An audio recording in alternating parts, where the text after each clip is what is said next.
Welcome to 100 Days of Trailhead, where the tech community comes to learn Salesforce, learn tech, get inspired, and invest in ourselves. We are your trail guides, here to support you on your learning journey. We release videos weekly. Hit the subscribe button so you don't miss a video.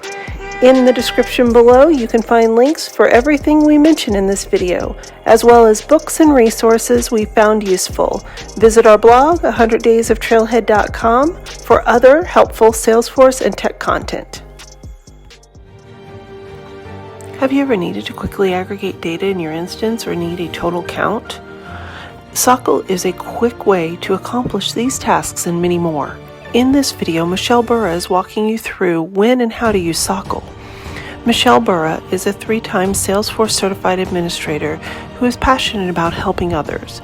She enjoys problem solving and process automation.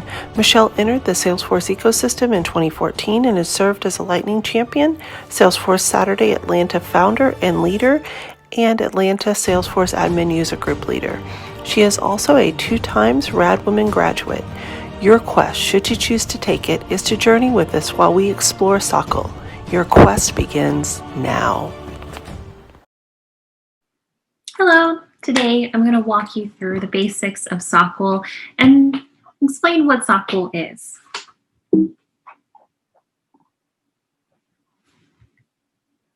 My name is Michelle Bura, and I've been a Salesforce administrator since 2014. I currently have 4 certifications and serve as a Lightning Champion to the community, as well as co-lead the Salesforce Admin User Group here in Atlanta, Georgia, and lead the Salesforce Saturday Atlanta group. That is me and my husband, and our 2 cats, Ender and Bean. They are just turned 3 recently, and they are spoiled rotten. So that's a little bit about me, so let's get into it. So what is SOQL? SOQL stands for Salesforce Object Query Language. It's used to search your organization's Salesforce data for specific information. SOQL is not SQL. So SQL stands for Structured Query Language, and it does not support all SQL advanced features. So if you are familiar with SQL, you may be a little bit frustrated when you get into this because you can't do some of those advanced features. When you use SOQL, Salesforce says that you should use SOQL when you know which objects the data resides in, and you want to do one of the following. So you want to retrieve data from a single object or from multiple objects that are related to one another, or if you want to count the number of records that meet specified criteria, sort results as part of the query, or retrieve data from a number, a date, or checkbox fields. My common use cases for using SOQL is to retrieve and export record data. If I want to quickly manipulate data on multiple records, I can do a quick query and edit right in line using the developer console. If I want to get a total record count of an object that meets a specific criteria, so if I want to know something that, like, how many opportunities are closed won this month, real quick, I could write a query for that and just see how the total count. Also, if I want to, aggregate specific data, for example, such as, count of records by record type, or count of records by opportunity stage name, or what have you. And then to view fields that are not shown in the UI. So for example, say you have an opportunity and there's a field that you're looking to know the value for, but it's not exposed like on a page layout. So instead of creating a new page layout or trying to go and add the field to an existing page layout, I typically just use a SOQL query real quick to find out the value. And actually, since have been using Salesforce Inspector, which is a Chrome extension, there's a feature in there that allows me just to see all the data fields on a particular record and edit them as well. So I don't have to query as much anymore. You can use SOQL on Apex, or sorry, when you're writing Apex classes and so forth, you can write SOQL queries within your code. Data loader uses SOQL to retrieve data if you're looking to export. Workbench does just as well. Developer console in your Salesforce instance, and Salesforce Inspector, which I said is a Chrome extension. So SOQL has two parts that are required. The first is the select clause, and the second is the from clause. The select clause shows you, determines what fields you should see in the results. The from clause is where you would specify the object that these fields are on to start. So in the example below, I have the select clause first in red and then the from clause in the orange. So looking at a standard object account, I want to select, so I want to get the ID and the name fields from the account object. I want to, in the second object or second example, I am selecting the ID and the name from a custom object called recipe. And you'll notice here the __C, which is standard among the API names for custom objects as well as custom fields, which we'll get into. So here are some optional clauses that we can use to further be more specific with our, or intentional with our SOQL queries. So the first one is the where clause. It's very common. It is where you're going to filter by. So field values that you want to filter by. In my example here, you can see that I'm selecting the ID from contact records where the mailing city is equal to Atlanta. So the where clause allows you to filter by a field value, which my field is mailing city and my field value is Atlanta. The next clause is the limit clause. This is where you set a maximum number of records to return. So adding on to our previous query, I put at the end limit 20. So that is the max number of records that will be returned. So if there is 5 records that meet this criteria, then only 5 will show. But if there is 30 records that meet this criteria, only 20 will show because we have a limit of 20. The next clause is the order by. This sorts the results by the value of a specific field. So in this example, I am getting a list of accounts of their names, and I'm ordering by the name field. So I want to sort by the name field in alphabetical order. Now, if I do descending, then that means I believe Z's will come first and kind of go backwards here, where ascending would be A, B, C, D. The nulls last. There's some optional clauses. So you could do nulls first or nulls last. And descending versus ascending. So by default, I think it's ascending. So typically, if you want to specify, you would specify descending by DESC. And then you can add a further option to be more specific on where the nulls should go. Should they be first or should they be last? And nulls are where there's an empty, the field value is empty. There's nothing in it. Group by clause is where you group by a field, so a field you wish to group records by. In this example, we are grouping by lead source. You see it after the from clause. You have the group by lead source. So in our select statement, we're getting the lead source and we're using a function called count and with the name from the lead object. So this will, for example, if your lead source, say you had web and maybe you have Google and you have data.com, I'm not sure, but say you have 3 different lead sources, all of your leads, that have a value there or not that have a value there, the nulls will show as well. You would then, it would group each of those by, so you can think of this as like a report and a filter. So when you're using a summary report in Salesforce, you're grouping by a field to make it a summary report. The having clause filters results that aggregate functions return. And what that means, it's very similar to a where clause.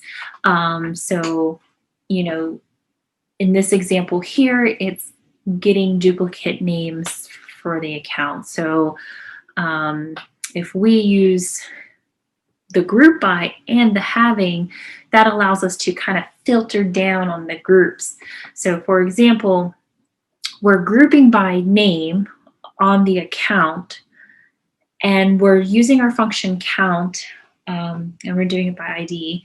And so we're grouping by the account name. So if the account name is the same exact name value for 3 different records, well, that name will show up and then you'll see a number 3 next to it. Now what the having does, adding that, we're saying having is, so basically where the account ID that we used in our select clause is greater than 1. So if there's more than 1 record with the same exact name on the account, then it will be grouped together, and there will be a number such as 2, 3, 4, for how many ever account records that have the same exact name for that particular name, and then it will go down to the next name and so forth. So by doing that little where clause or that having clause, you can use an aggregate function to filter your results down on. So your aggregate function is count. Some other ones are like sum and so forth.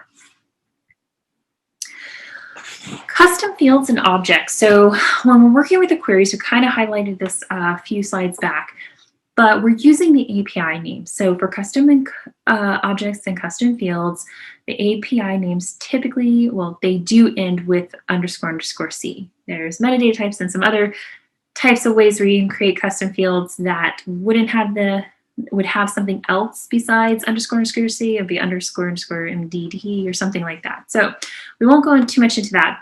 Here are 3 examples. The first example is looking at a standard field and a custom field on a custom object. So the standard field name is a standard field on custom objects, and we have the complexity and servings, and you'll note that there's an __C after those in the API names for those 2 custom fields. And same thing for the object, we have the __C for the recipe, which indicates a custom object. The next one is a standard and custom field on a standard object. So just because it's a custom field, we don't have to change the way the object name or anything like that changes. So this is how you'd write it. I'm selecting the name and the tracking number from the opportunity. The third SOQL query is looking at standard and custom and relational fields, standard and custom, off of a custom object. So for example, we have a recipe object and we have an ingredient object.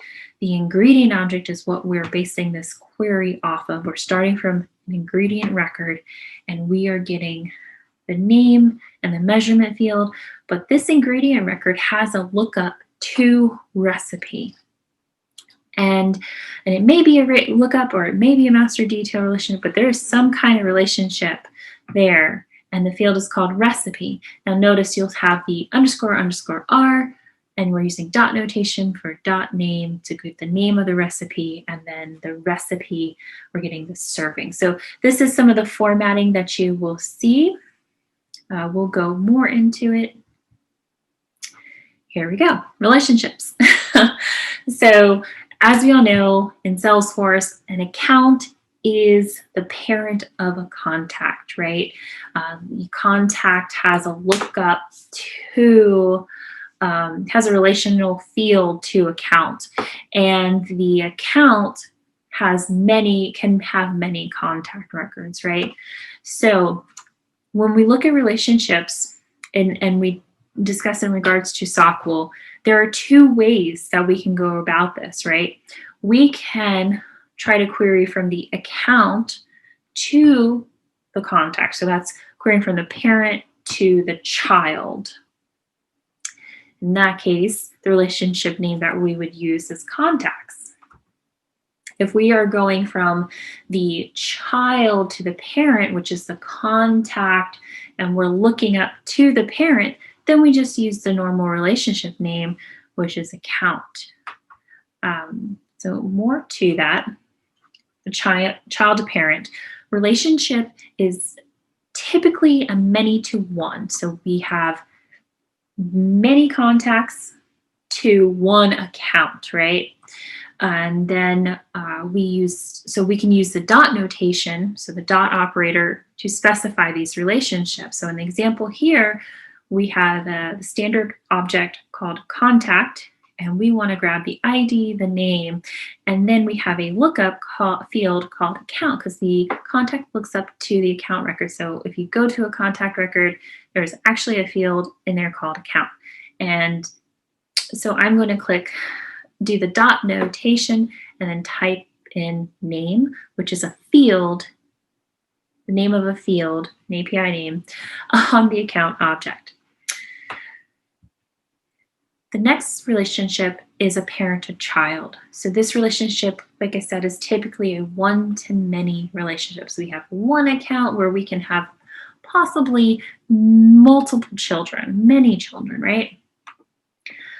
So with this, we have to use a subquery, and subqueries, it's important to enclose them in parentheses.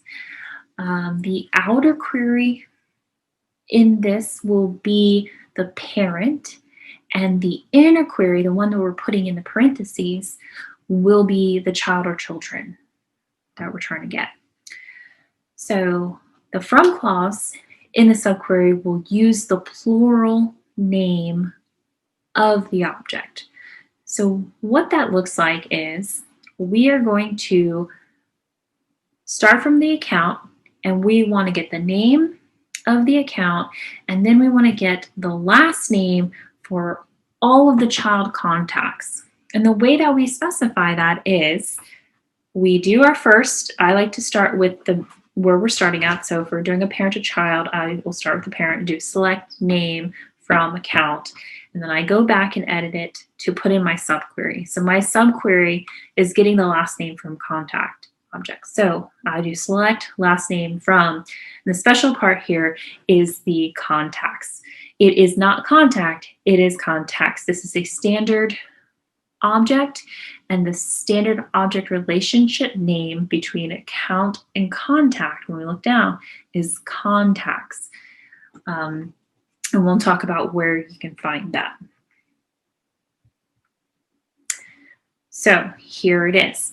If you go to contact and you look at the lookup field to the account that we are, so if we're going to the parent, we want to look at the child record and say, okay, what is that relationship? And here is the relationship name. You'll see it says child relationship name contacts. Okay. If you're doing master detail, for this example, this is where you can see as a custom field, custom lookup, or a custom master detail. You have the field name and everything, but there's a section down here called master detail options. You can see what it's related to. And then here's the child relationship name, which in this instance, we are naming it ingredients. Okay. So now it's time to get started with a demo.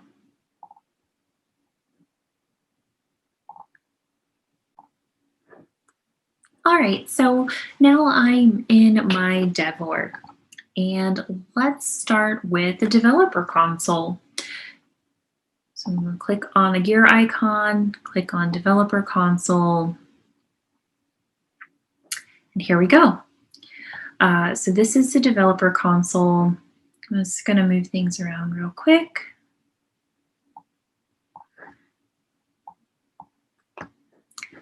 And I'm going to close all of those windows, tabs I have open. All right, so up here is the window that you'll see any of the results, or if you look at any logs.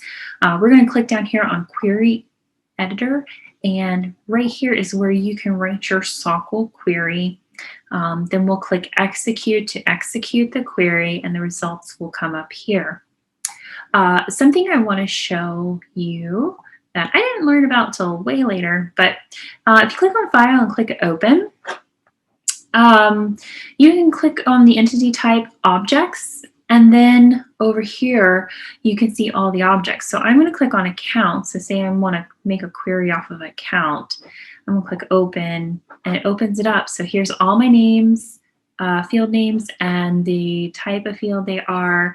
So for example, if I just want to grab maybe the name and the billing state, I can do that. I highlight them by just hitting Command or Control, depending on if you're a PC or Mac. And then I hit this button Query, and it automatically, based on what I've highlighted, puts it in the select clause, and automatically knows that I want to do it from the account because I'm in the account object. So if you need to do a quick query and you just don't know the names and you don't have the other tools at your disposal, you can quickly open this up and then highlight the ones you want and then tweak it down here.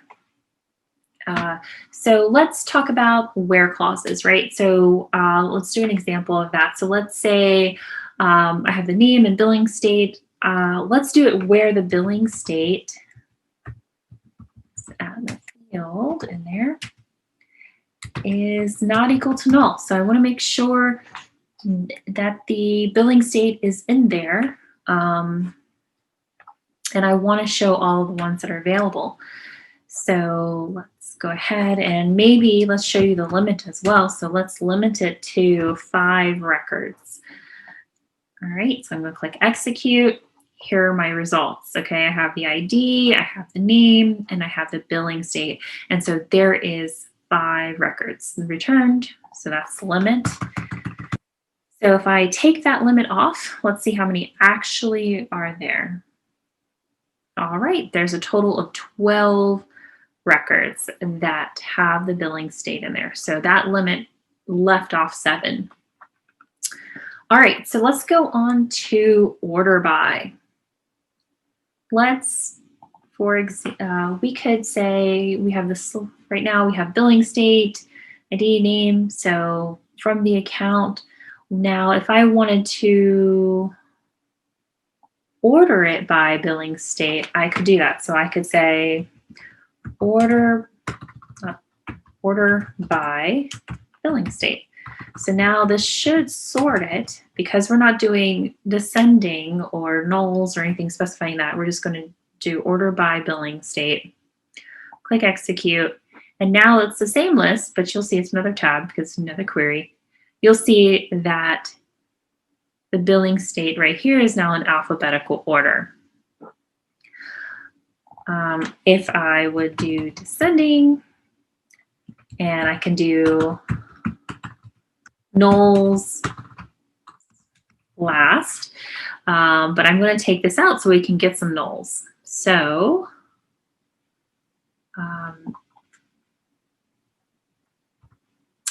and let's just limit, just in case, 50. I know we don't have that many accounts in my dev org, but we'll do that. All right, there you go. There are 13 accounts and only one of them doesn't have a billing state. And here we go, we're descending. So UTSON, all right, and the nulls are last as specified. So there you go. Let's go talk about group by. So, I think group by might be fun with opportunities.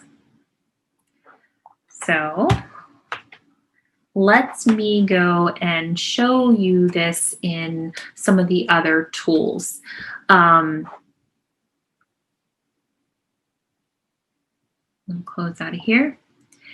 And I am in my Salesforce DevOrg, and I have Inspector, Salesforce Inspector. It is a Chrome extension. When you have that installed and active, you then get this little pop-up window. So I'm going to go to an actual record. So just go here real quick.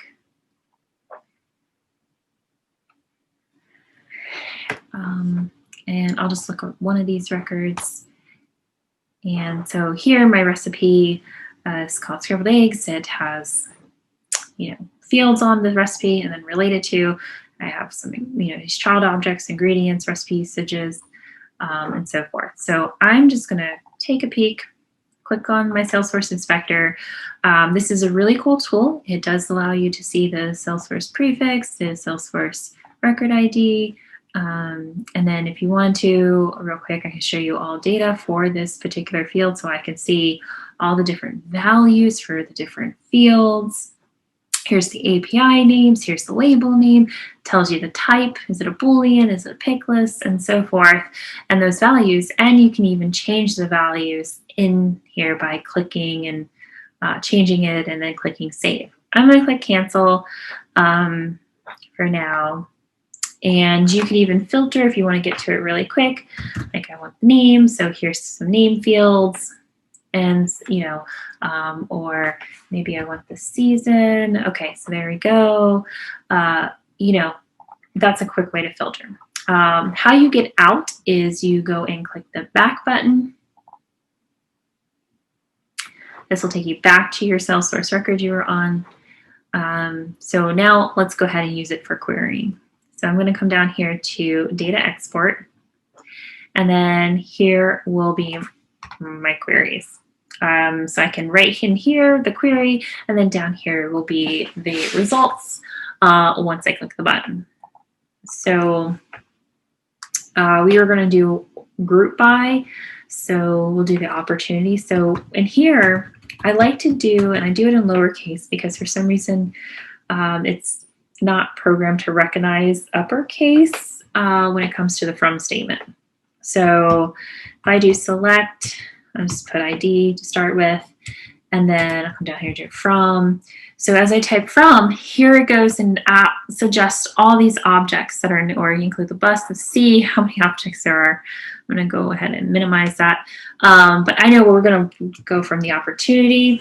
So I'm just typing opportunity. Okay, there it is. Clicked on it. It automatically populates it here, spelled correctly, hopefully. So now I'm going to do a comma. We need to separate each field that we want to return in the results by a comma, before the from statement. So let's go ahead and get started. So I want to select the stage name.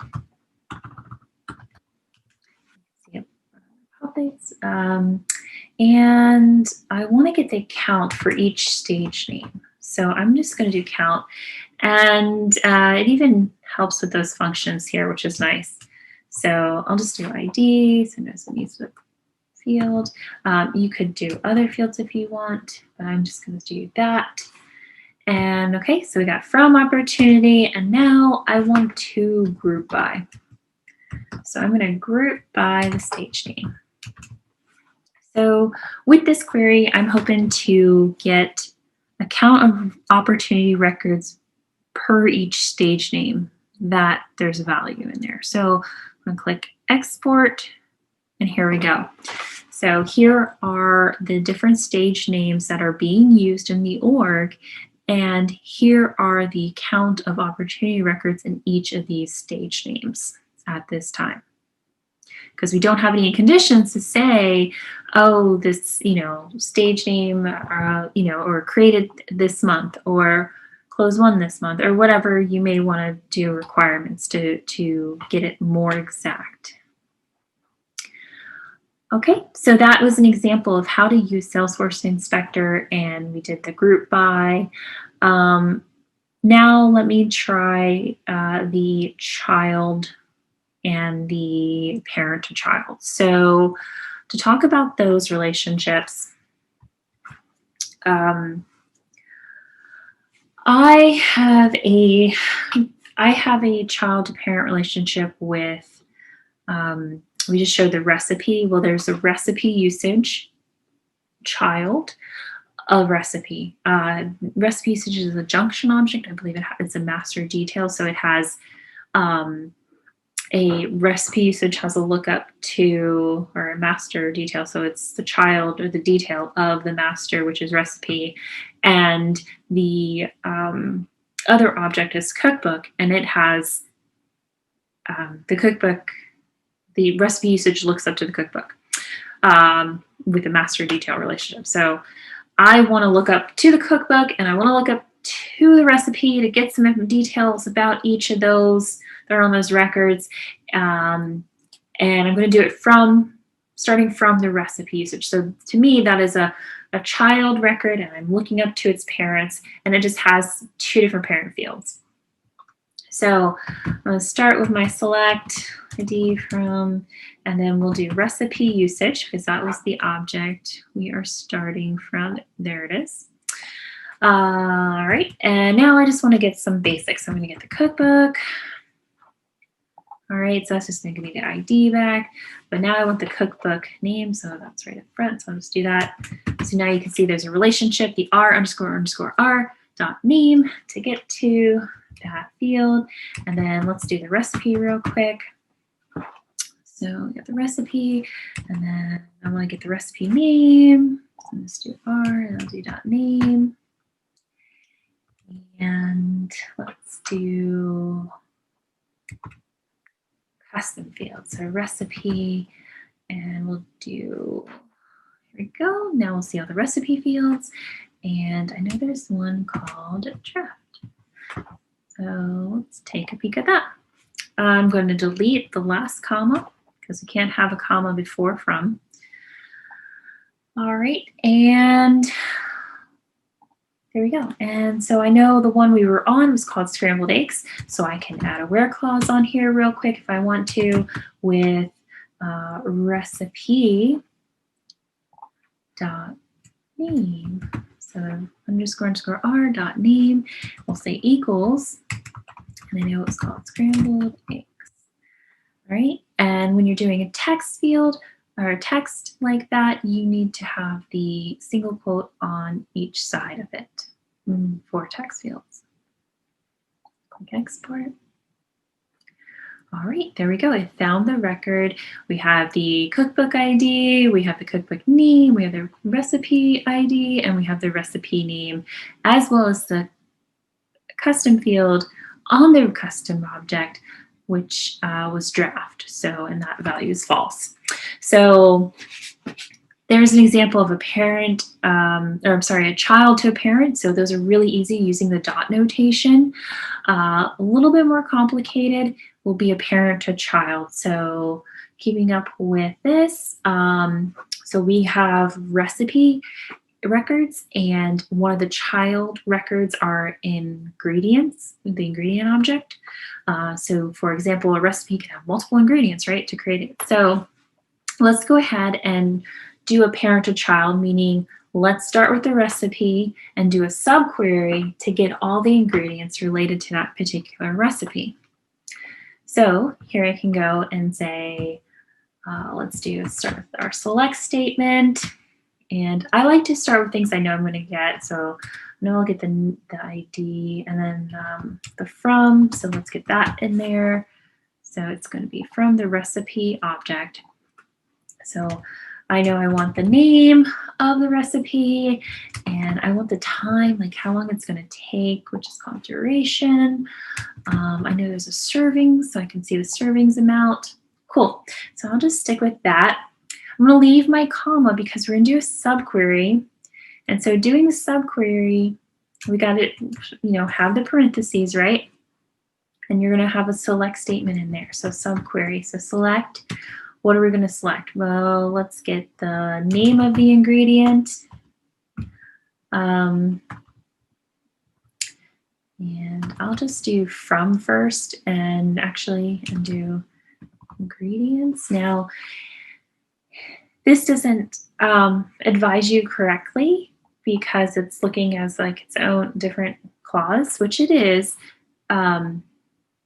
But we need to do it specifically for a parent or child from the recipe to the ingredients. So that relationship, if we remember from our previous screen, was actually ingredients.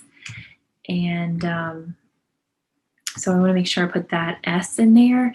And then I'm going to have my __ R because it's a relational field.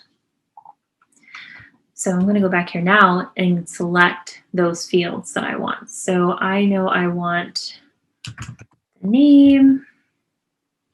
I want the measurement. That's one right. That's one right. So the measurement. And unfortunately here you're not getting it. You'd have to query it separately to get the auto tools. But if you know what you're looking for, you can just type in exactly what you're looking for.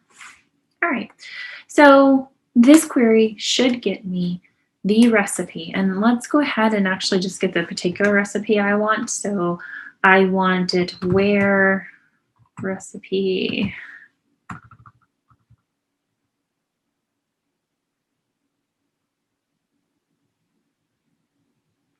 Let's see if I can do this. Equals. Oops.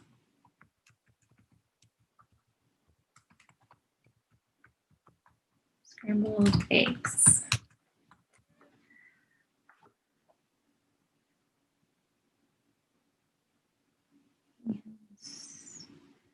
See if everything's spelled right. So what I'm hoping to get is I will get a list of ingredients for this particular recipe, but also the recipe's ID, name, duration, and servings. So let me go ahead and export.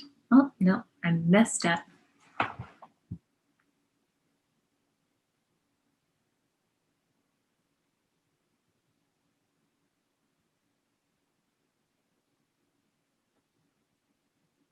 So let me try without this where clause.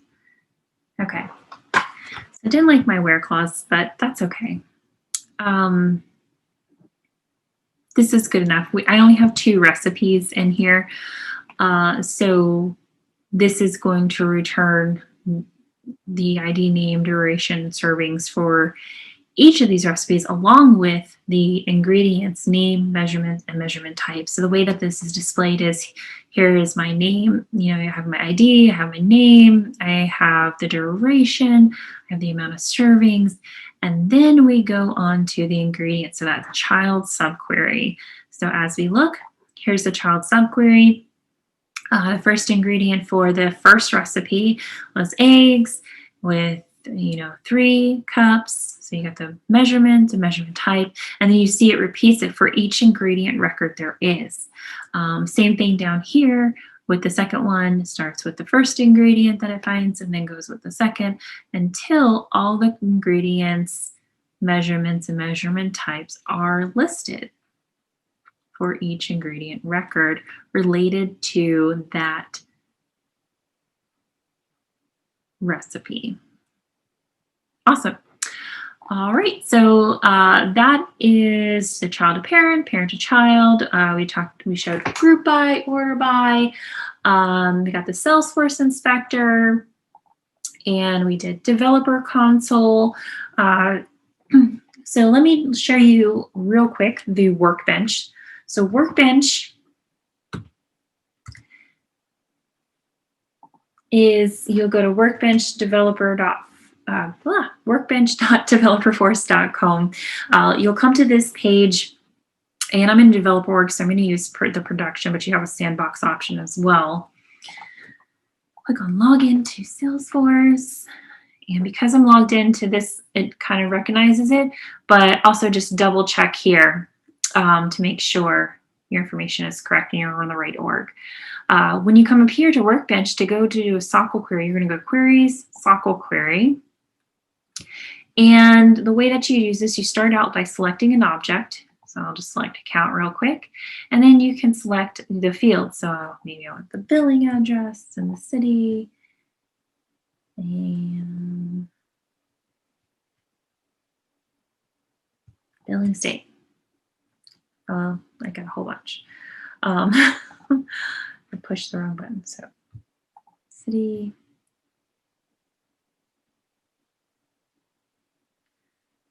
All right, that's good enough. All right, and let's see. Let's do billing city and state, and then let's find the name real quick.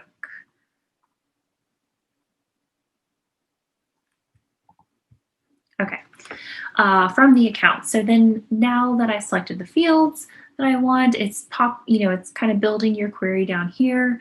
You have the option to say I wanted to come out on a list, which will show the results down here, or you can do the bulk CSV. These are the two I typically stick with, and that is where you export it. So it'll create a file for you that you can download in a CSV file format.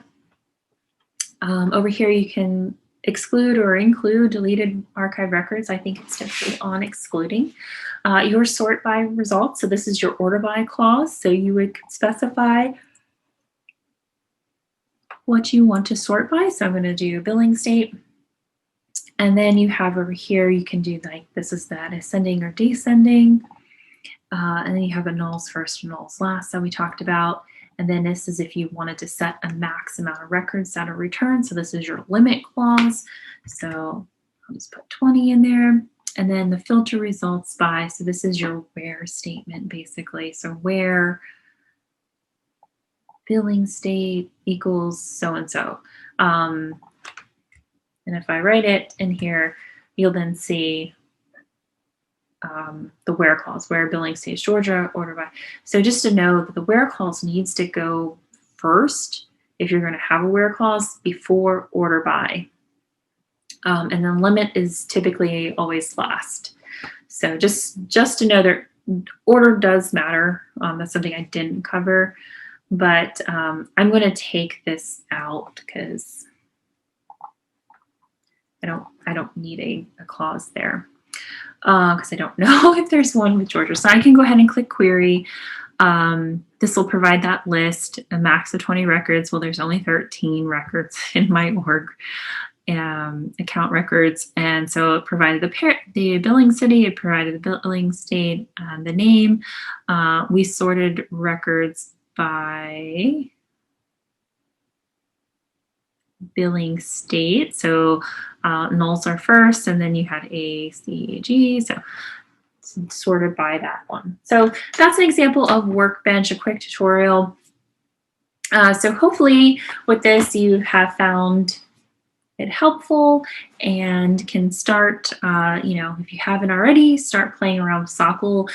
You can use Trailhead Playground, or you can, spin up a dev org and use the dev console or the Workbench, or they work with those. So feel free to dig in, and if you have any questions, please don't hesitate to reach out.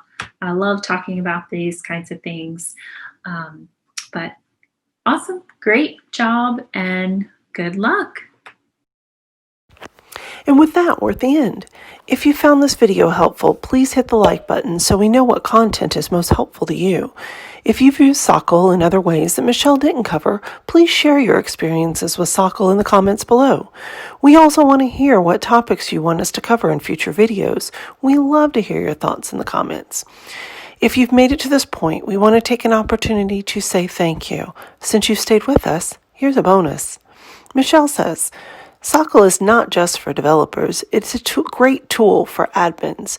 Sandboxes are essential for admins, devs, and BAs. If you're not familiar, stop making changes in production immediately and learn these sandbox basics.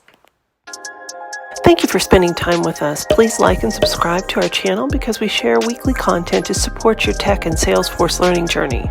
Don't forget to hit the notification bell so you don't miss a new video. We also handpick these videos which we recommend you watch next. Connect with us on Instagram, Twitter, Facebook, and on 100daysoftrailhead.com, all of which are listed below. Thank you for learning with us, and we'll see you back tomorrow.